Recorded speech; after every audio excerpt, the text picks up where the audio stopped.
MJF and Will Ospreay went to the limit, almost to the limit, this past Wednesday on AEW Dynamite, and it is causing a lot of mixed reactions from the internet wrestling community, and we are here to talk about that. MJF and Will Ospreay went to a 59-minute and 59-second match on Dynamite, almost to a 60-minute time limit draw. MJF eked out the win after using his Dynamite Diamond Ring on Will Ospreay, who refused to use the Tiger Driver 91. Very interesting trajectory for Will Ospreay thus far in AEW. Seems like he was the odds-on favorite to be the face of the AEW going forward into 2025, and it seems like he bulked at it, apparently. If you listen to him, he said that he opted to win the match against Swerve Strickland at Forbidden Door because he wanted to show the fans that, and the people in the back, more importantly the wrestlers in the back, that it was okay to lose in order to help the company and to help everybody else kind of get on the same level, which I respected. I don't know if I would have said that out in public, but I respect his opinion on that. And now he's dropped 2 in a row. He lost to, well, I don't know, maybe not 2 in a row. I think he did have another match on Dynamite, but now he's lost 2 matches thus far, big matchups. The matchup for the World Championship against Swerve Strickland, and now he lost the International Champion to MJF. So where he's going from here, I have no idea. AEW All In is about 5 weeks, and it seems like they got a lot of room to play with a lot of different ideas. One match we know for sure is going to happen is Mariah It's Gonna Be May against Toni Storm is probably 100% confirmed. It's 60% of the time it works every time. It's probably you're going to see that at All In. That much is for certain. And now we've got Swerve Strickland and Bryan Danielson on the card, but like I said, maybe Swerve doesn't make it to All In as the World Heavyweight Champion. Who knows what's going to happen in the next 5 weeks? One thing we know for sure is that popular consensus is that Swerve and Hangman Page is the more sought after. More people want to see that match main event in Wembley than they do Swerve and Bryan Danielson. But as I've said in other videos, I want to see Bryan Danielson be added to the world title lineage for AEW. I think it helps AEW. It helps the World Heavyweight Championship establish legitimacy. And just to have somebody like Bryan Danielson a part of that history, it works. And he's on his way out. Give him one title reign before he leaves. Give him the Terry Funk ECW treatment is what I say. Have him win it and then maybe transition and drop it again on a Dynamite or something. Or when they get to Arthur Ashe in September or something, and then he can lose it there. I do think he deserves at least one run with the AEW World Heavyweight Championship for all of the reasons I said and more, to be honest with you. So what does that leave for MJF and what does that leave for Will Ospreay? I will say on that match, I liked it, okay? I don't think there was a whole lot of story there, though. I don't think that they told enough. They didn't give it enough time. It's very similar to Mariah May and Toni Storm. Now, I must preface this. If you haven't seen my previous videos, I will say I have been programmed by the WWF since I was 3 years old to like a certain type of storyline progression in my professional wrestling. My palate is very refined, and I like a lot of different types of wrestling. The goofy, the technical, the strong style, the high-flying spot monkeys, the fucking all that shit. I like it all. But if you're telling a story, I would like to see it stretched a little bit so that I can get invested in the characters and I'm cheering for the guys to win the match or cheering for a great emotional match. If I know that somebody has a knee injury, whether it's kayfabe or for real, and they're climbing up a ladder and the guy that hates him the most is about to throw him off the ladder, I might buy into the suspense of it all if I know that this guy's knee might pop or snap at any moment and his career could be over, but he's risking his career to get to the top of the ladder to retrieve the belt that he's been fighting for, maybe for the last time, but he's going to get there. You know, just give me something that I can sink my teeth into. And I know that not all wrestling needs to be that way, and I'm not expecting AEW to be that way, but I definitely felt like they hot-shotted a Mariah It's Gonna Be May heel turn just a little bit, and I would have waited a little bit longer, but I understand that, you know, there's probably not a lot of challengers ready for Tony Storm, and you got to strike while the iron is hot. And I do give a lot of credit to whoever is on the creative team for that story, because it is going really well. It's got single white female vibes. But before I digress into that, my ADD is kicking in. Let's sync back over to MJF and Will Ospreay for a second. I did like the match. I did feel like they weren't telling enough of a story for me to really be emotionally invested in it. It definitely breezed by, I will tell you that much. I started thinking about WCW, honestly, when I watched that match, and for good reasons. The Steven Regal, when he was in WCW, his name was Steven Regal. Steven Regal, I believe, had a 30-minute draw with Ric Flair in WCW at one point, and then they had the Marquise what is the name of that? The Marquise of Queensberry match they had on WCW as well in a rematch. There was also Steven Regal and Ricky Steamboat went to a 15-minute time limit draw on WCW Saturday night at one point. And those time limit draws and going to the pushing it to the max can really establish stars into superstars, let me clarify. For a lot of them, Steven Regal, I wasn't really familiar with him, but when I watched him in the ring against Ric Flair, who was a superstar at that point in WCW, I was like buying into a lot of Steve Regal matches thereafter. So it can really make a superstar. It can really make somebody who's at one level, skyrocket to the next level. What I didn't like, and I'm sure this is you've heard this before, is I didn't like that they gave the match away on free TV. It reminded me of another part of WCW where they would give away a lot of main event pay-per-view caliber matches on TV. They gave away Bret Hart and Hulk Hogan. They gave away Hulk Hogan and Bill Goldberg.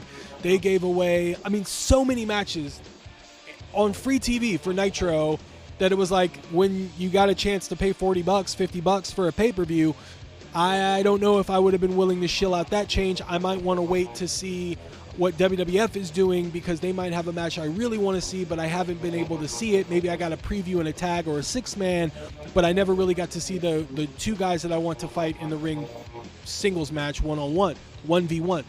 So that was something that I thought, it kind of took me out of it a little bit, because I'm trying to cheer for AEW's success. I want to see AEW succeed. Whether you believe that or not is up to you. My perspective on it is I would like to see them succeed, because I believe competition is good for everything, including professional wrestling.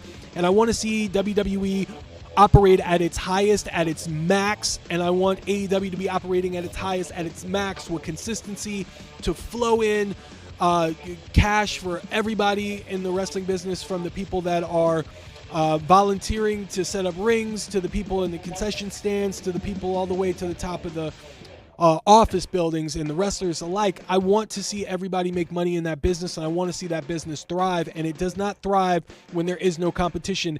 And you look no further than when WWF bought WCW. There were a lot of companies trying to get up that hill and climb up to that mountain to be considered a big two, and I'm telling you, WWF was worse off when they had no competition. Straight up. Now, you can argue about who was in control of it. God damn it, pal. I'm going to do what I want to do now because I have no competition. You can say what you want about how he was running things. That's fine with me. I'm not going to sit here and argue with you, but I will say, when you don't have competition, you kind of take it easy. And when you do have competition, you want to put your best product on. And I feel like with Tony Khan, that match could have been saved for a pay-per-view, if not All In, somewhere down the road. So what's going to happen with MJF?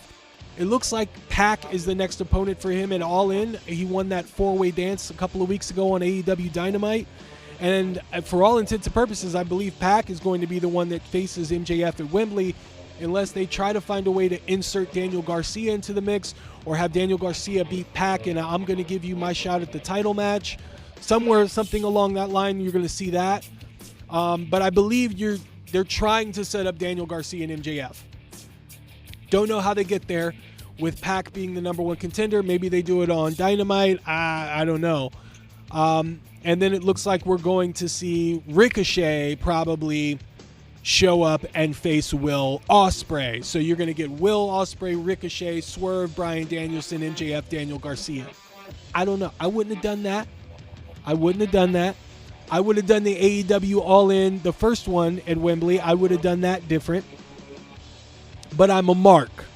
And I want to put all the I'm Johnny Goodhart, Johnny Goodhart from the 90s. He was a promoter that did all the dream matches. He had like Bruno Sammartino against Larry Sabizgo and stuff like that. Like, I'm that guy. I'm Joel E. Goodhart, I think it was. I forget his name. I'm all at the top of my head here, guys, and I'm not going to edit this out. But I'm that guy. I want to see the best matches. I want a 4 main event pay-per-view, right? I'm that guy. But I believe if you have 4 main events on one event, if they all have stakes, and if there's all a big blow-off, it could be huge. AEW gives us 6-hour pay-per-views. So if all we have to do is be emotionally invested in 5 or 6 of the matches, and that's it. You blowing WWE out of the water. You're blowing it, because right now what WWE is establishing is episodic television storylines. They're bringing soap operas and television show stories into the wrestling sphere and getting us emotionally invested in the wrestlers through these types of stories. You know, like lovers' quarrels, brothers fighting over one another, like drama. You know, like they're investing those types of stories into their product. What AEW can do is a very simple formula, really. It's the Mid-South, UWF, Jim Crockett Promotions types of stories, where it's just tell us about these characters, why we give a fuck about these characters, and then give us a reason to care when they get in the ring with each other. It's a very simple formula that is not being established on primetime wrestling television right now, because for the 90s in the Attitude Era, we were all subjected to the Shockfest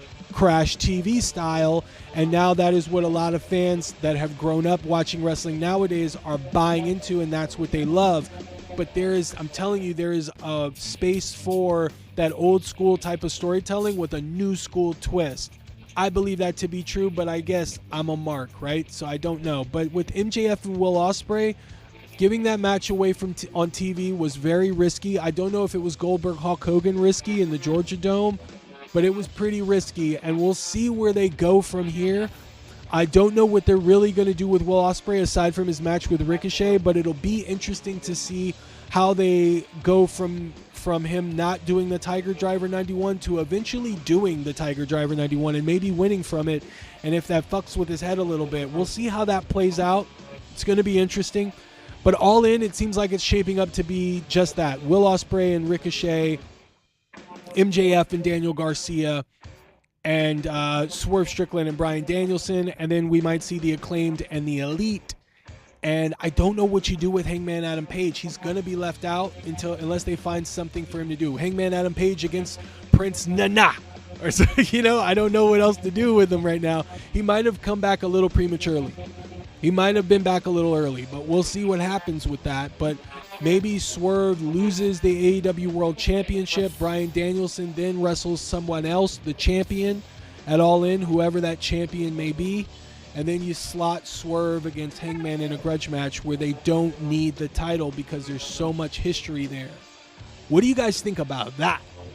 Does Swerve Strickland lose the AEW World Heavyweight Championship, slots in against Hangman Adam Page, and whoever wins that championship belt, title, goes in to wrestle Bryan Danielson now at All In? What do you guys think about that? You guys let me know in the comments. What do you think about that idea? Do you think Swerve Strickland's going to be the champion? Do you think MJF wrestles Daniel Garcia or Pac? And Will Ospreay, is he wrestling Ricochet in a dream match in Wembley? 49,000, could be 60,000 people by the time it's all said and done. What do you guys think? You let me know in the comments. Thumbs up on the way out. You guys hit the subscribe button. It's free. Notification bell so you can hear when I drop all this news and opinions and all these updates on the channel and where it's going forward. I got a Patreon now. It's free, you guys. Go check it out. I dropped a video. The first episode of Promo Portal is out right now, where I talk about some of the promos that are near and dear to me and why I like them so much and the history behind them. You should check it out. It's the first of many, hopefully coming soon. So stick around, you guys. We are an ever-evolving channel, and I couldn't do it without you guys. Thanks again, and I'll see you real soon.